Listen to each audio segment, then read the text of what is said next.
I'm Dennis Moreland from Dennis Moreland Tack, and today we're at Millsap, Texas at Clay John's Cutting Horses. And we're going to visit with Clay and let him just show you how to put a bridle on, how to adjust the headstall for length, and adjust your curb where it should be. And after that, he will pull the bridle off, hang the reins up correctly, and put the halter back on the horse. And although these are very, very simple, there's something that everybody needs to do correctly. Clay? Thank you, Dennis. It is important. I'll just go ahead and take the bridle and show you how I approach this.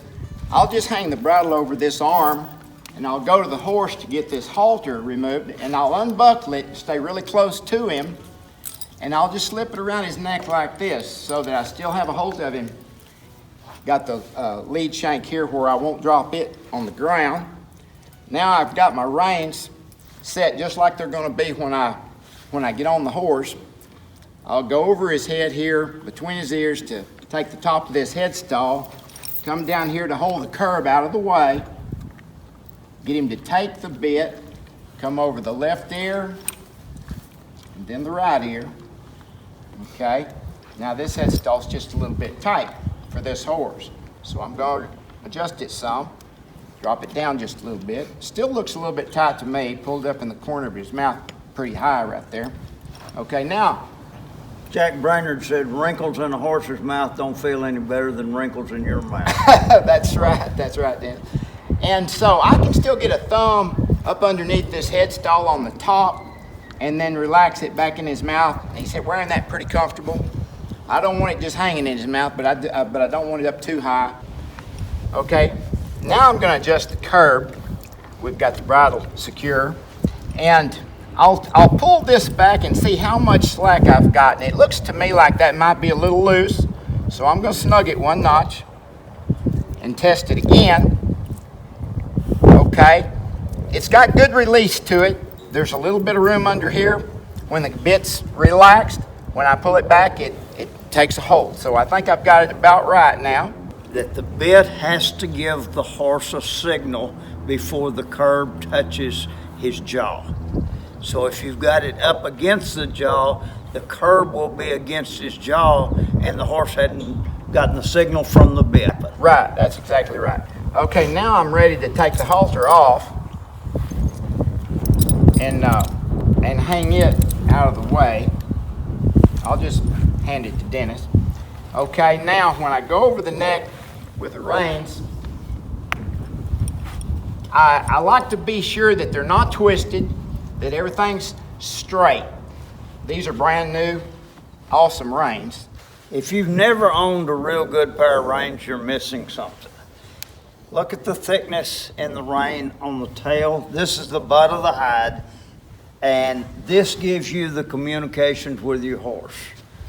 Look at the thickness of the rein on the tail. This is the neck of the hide, but this gives you balance out of the back of your hand.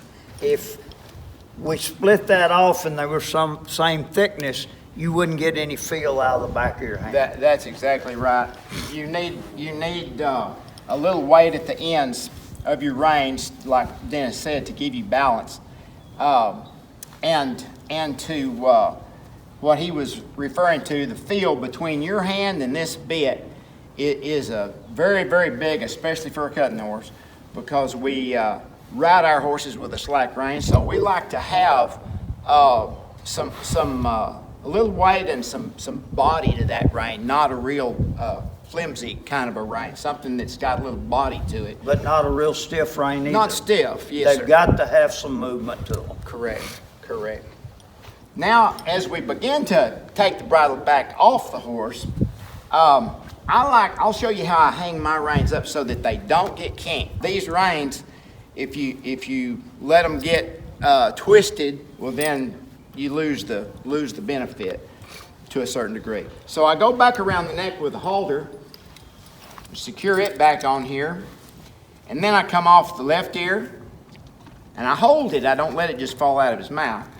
And then the right ear, I give him plenty of time to turn it loose. Okay? Now, before I do anything else, I'm gonna go ahead and get this halter back on here. I've just got the headstall here over my arm. Okay? Now, I get ready to hang these reins up. I want those reins looped over the top, one direction and one the other, just like if you were on the horse, just like this. And that way, the next time you put it on there, they'll be straight, and the loop in the rein will still be where you want it, and it won't drag on the ground because you've got it hung properly. Thank you, Clay. That's been very informative. Thank you. Every little step makes a difference. Thank you. Thank you. For more tips and to take a look at some of the country's finest handmade tack, log on to dmtack.com.